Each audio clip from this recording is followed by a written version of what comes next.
So when did you start doing this? Because I noticed that your website got updated recently, and there's like a whole bunch of stuff on the internet about you now.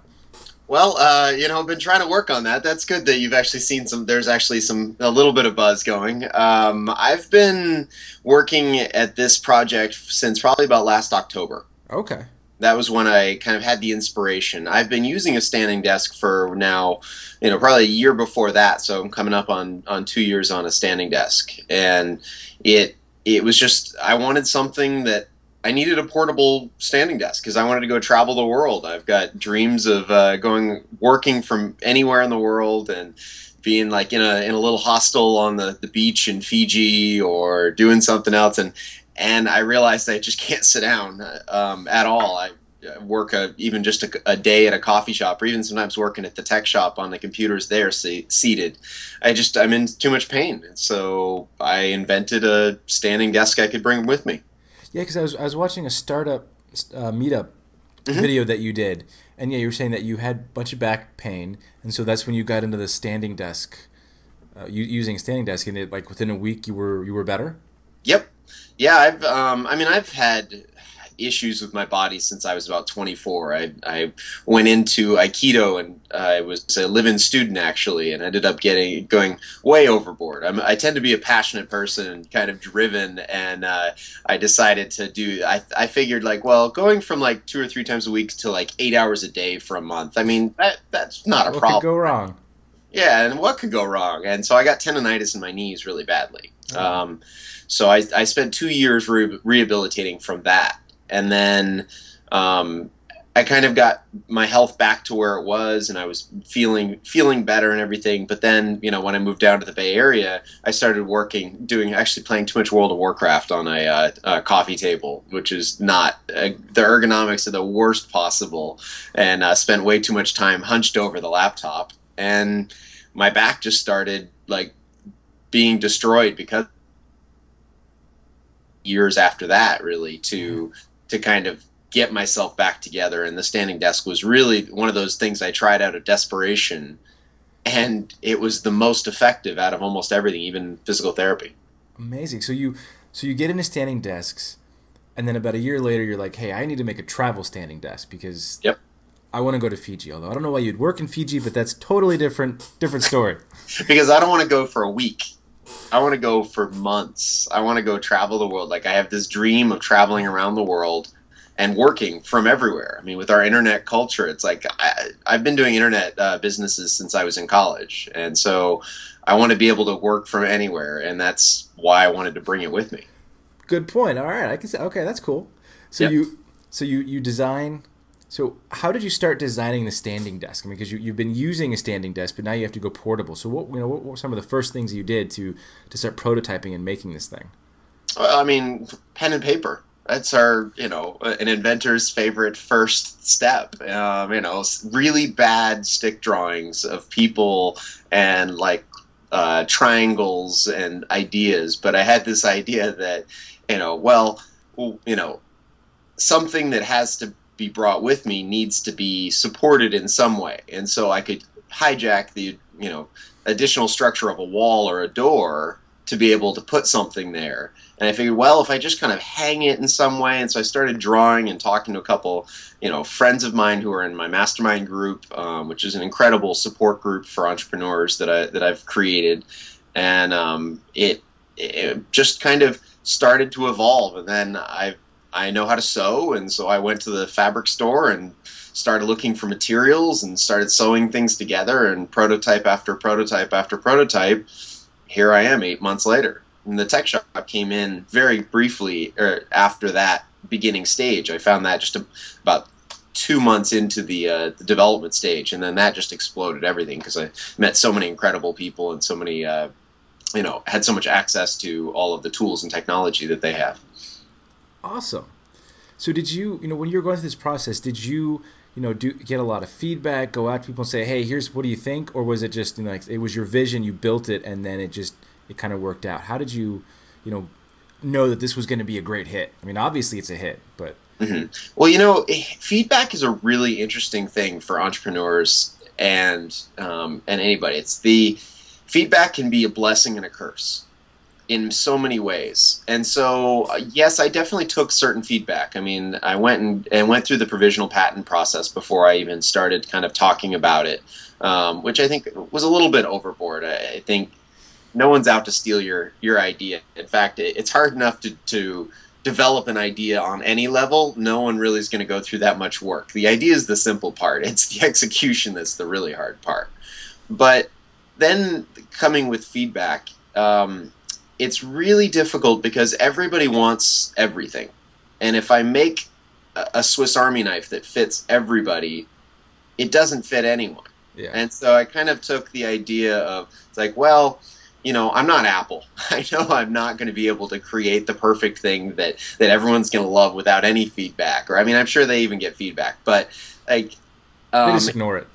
Yeah, it's I have to balance it with what is my original vision, what is this product, and stay true to that, and then take the feedback that is really applicable to making this product better rather than changing this product into something else. And I think that's the balance that I've struggled with, and I think I've done a pretty good job with. But it is challenging, and everybody has ideas and feedback and thoughts, and I love it. And I love listening to so many people about the product, but I always have to remember, like, what is the original concept of this product? It is still a travel, portable, you know, small, low-cost standing desk. It's not a, you know, 5 foot by 5 foot adjustable hydraulic freestanding desk. And the more I try to make it into that, the less that it's going to work as a product of itself. So there's a good balance of trying to keep true to the core concept of a product, and then take some amazing, great feedback from everybody. And I have gotten some great feedback, and it wouldn't be the product that it is today without some amazing feedback from a lot of different people. So it sounds like it's not getting feedback that's the hard part. It's deciding, okay, what feedback's going to make this a better product, and what feedback is going to make it a 5 foot wide, you know, $5,000 hydraulic standing desk. Exactly. It's very true. That's awesome. I read a really interesting excerpt on your website. You were talking about how you were having trouble contacting sewing vendors and getting a hold of them, and so you went down there and you showed them what you wanted, and they were like, well, why don't you just do it? And you're like, well, I want to make hundreds of these things. Yep. And is that you know, is you've gone from prototyping and now, you know, you're getting into manufacturing. Is that it? You know, that it seems to open up a whole new can of worms, a whole new set of problems. It does. And is that, you know, what were some of the problems that you had going from prototype to actually making hundreds of these things? Well, it's interesting. There are a lot of different challenges that I think face a product designer of something that's real and that's, you know, hardware, or, you know, that you can actually touch. And one of those steps is going from prototype to manufacture. And everybody's kind of, like, I've talked to a lot of people, and it starts, if you let it, almost gets you a little bit bitter, that you're like, there's some secret out there that someone has that they just aren't telling me. And it's not true. There's just a lot of hard work involved. You've got to call a lot of people and follow up on a lot of flaky people, and go through all of these hoops that, because I've never manufactured this product before, I've never done any manufacturing before, that there's a learning curve. And so some of the problems that I had is that manufacturing is still somewhat, especially in the United States here, is like old-fashioned. They don't check their email. They don't, you know, often pick up the phone. Really the best way to sometimes find things out is to just go to the shop. Like, especially with sewing houses, you know, in the Bay Area, the demographic of a lot of the sewing houses tend to be Asian Chinese women who are running these sewing houses as well as you know, working at them. And so a lot of them don't even speak English. And I mean, I couldn't even, that concept was like, wait a second, I'm in the United States, this is hard. So a lot of them wouldn't, the translation process was interesting. And so, you know, what really made it easier was just me going with like built and half built prototypes so that they could see. You know, I had to write, you know, make out a pattern myself with, you know, Illustrator, and create big drawings and everything. And then the easiest was just literally sit down in front of a sewing machine and show them how it was made. And I always get the giggles from all of the women watching, a tall white boy at a sewing machine, and the fact that I can even run an industrial sewing machine thanks to the tech shop. It's been fun and an interesting process, but also pretty challenging too. So really, it's the secret is just working your butt off to go from prototype to manufacturing. I mean that's the hard part. It is. It's not going to magically make itself. I think entrepreneurs are not people who have a magical bit of information. They're just people who are tenacious. I don't let anything stop me.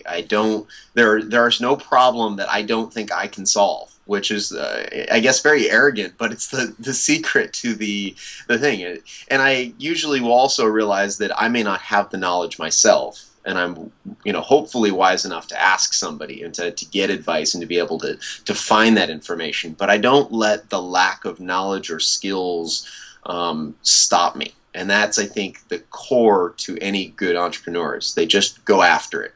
And that might mean, calling and just showing up to these random places that don't even look like they should be, they're not even in the yellow pages, just some address that I found, or calling some random phone number of somebody who doesn't even speak English and trying to figure out how to be able to do this. It's been a fascinating project to look back on as I've been doing it, and finally now approaching the point where I have all my manufacturers and I'm looking for better pricing and better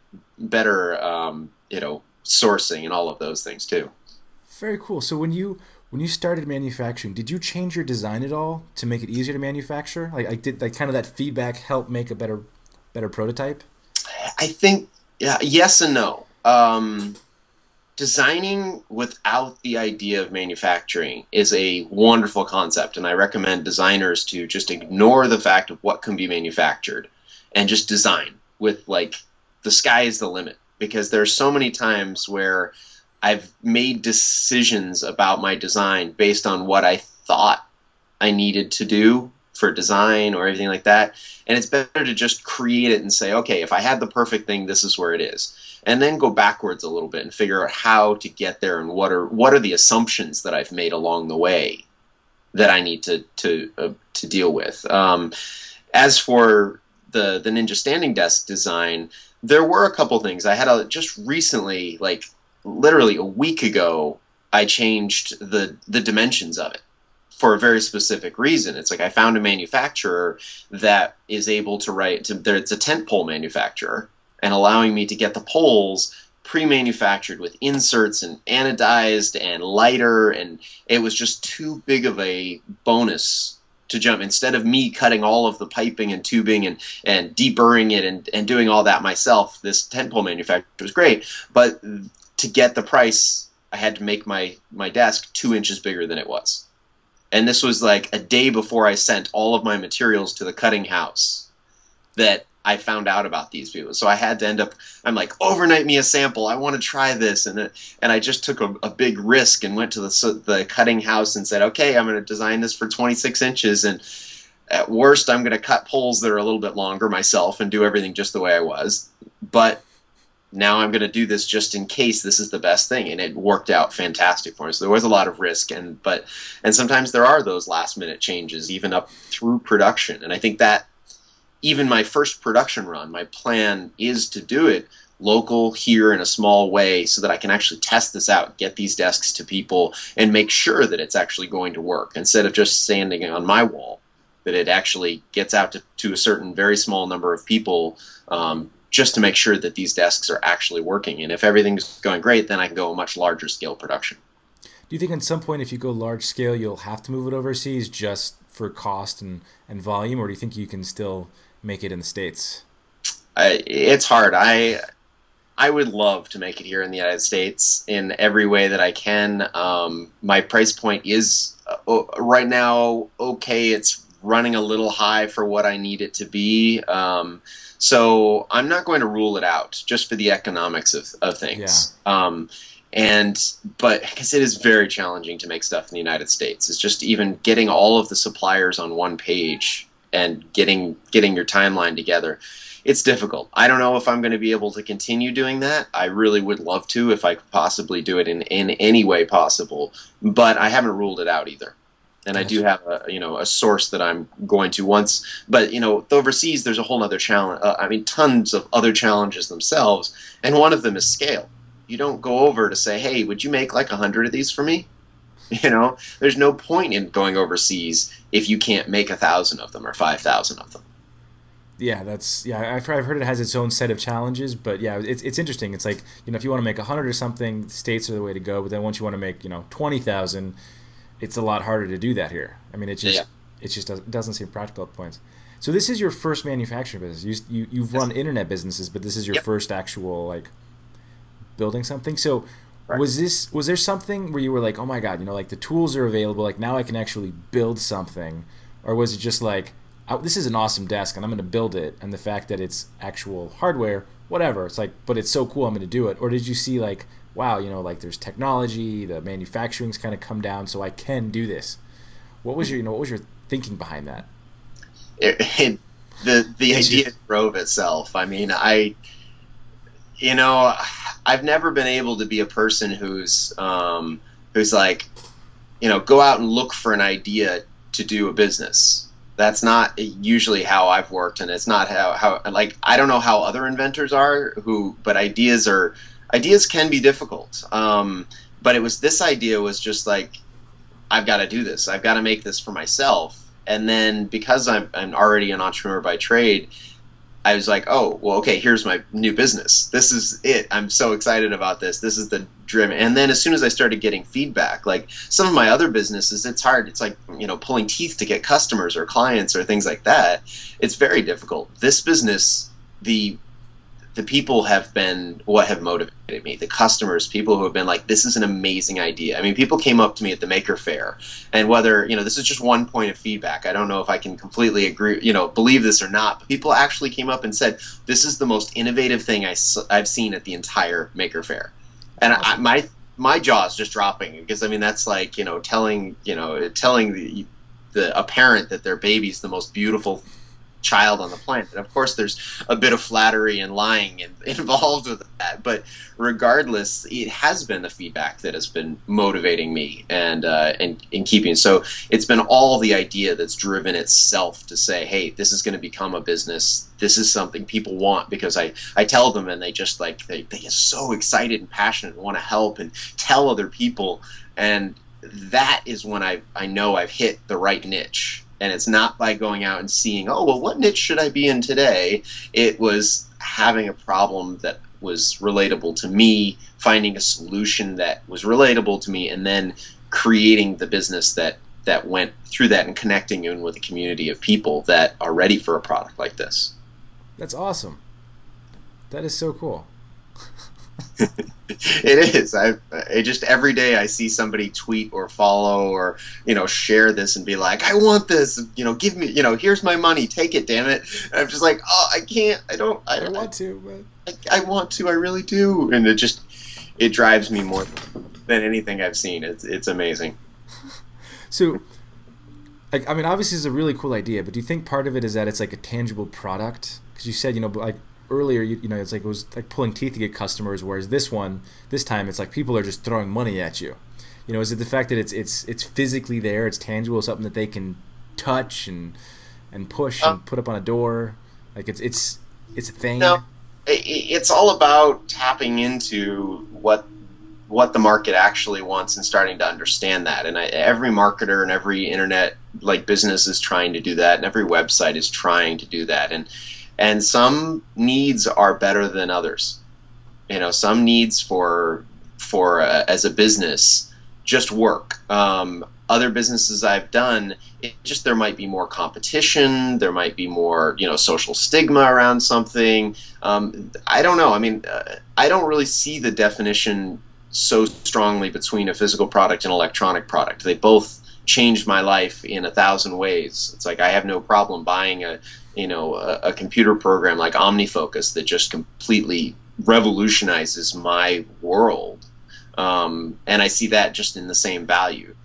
There's definitely bigger challenges, but the technology now that we're having is starting to allow hardware to evolve and the development of that. And I think the prototyping side of things is where it's really changing with like the tech shop. We still have old world manufacturing problems that are still very, very difficult to do, but the new prototyping and the new maker movement and all of that, that's getting excited. So software, I think, it was exploding because there were so much it was so much more accessible. Anyone could learn to code. You know, we were having all of these like 19-year-old entrepreneurs, 15-year-old entrepreneurs, you know, all of these young guys, because coding is just sitting down and doing it. They can make it. The distribution is there. The entire chain for software is there. Yes, you still need these, you know, millions of dollars once you get to that stage, but there were all these people out there who were actually doing that.